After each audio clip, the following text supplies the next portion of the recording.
नमस्कार, आप देख रहे हैं लखनऊ का अभिमान न्यूज और मैं हूं आपके साथ ज्योतिका।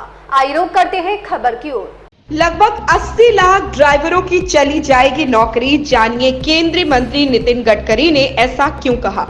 नितिन गडकरी ने कहा, मैंने अमेरिका में ही कहा था कि मैं किसी भी कीमत पर भारत में ड्राइवर रहित कारों की अनुमति नहीं दूंगा। ऐसा इसलिए क्योंकि हमारे देश में बड़ी संख्या में लोग ड्राइवर के रूप में काम करते हैं, इसलिए ड्राइवर रहित कारों के चलन से उनकी नौकरियां चली जाएंगी।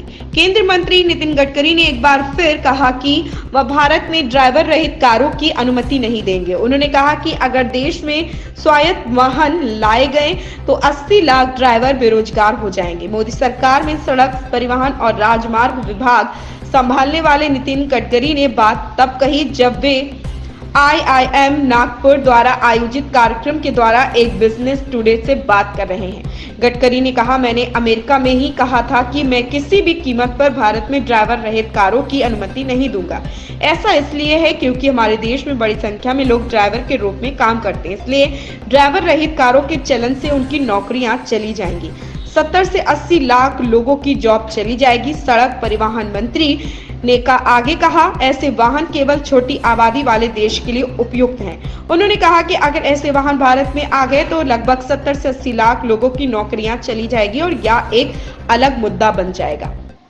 इससे पहले नितिन गडकरी ने कम से कम 2 बार इसी तरह की अपनी बात रखी थी, जुलाई 2017 और दिसंबर 2019 में। तब भी गडकरी ने देश में ड्राइवर रहित कारों के विचार पर सार्वजनिक तौर पर विरोध व्यक्त किया था और यही कारण बताया था कि ड्राइवर के रूप में काम करने वाले लोग बेरोजगार हो जाएंगे।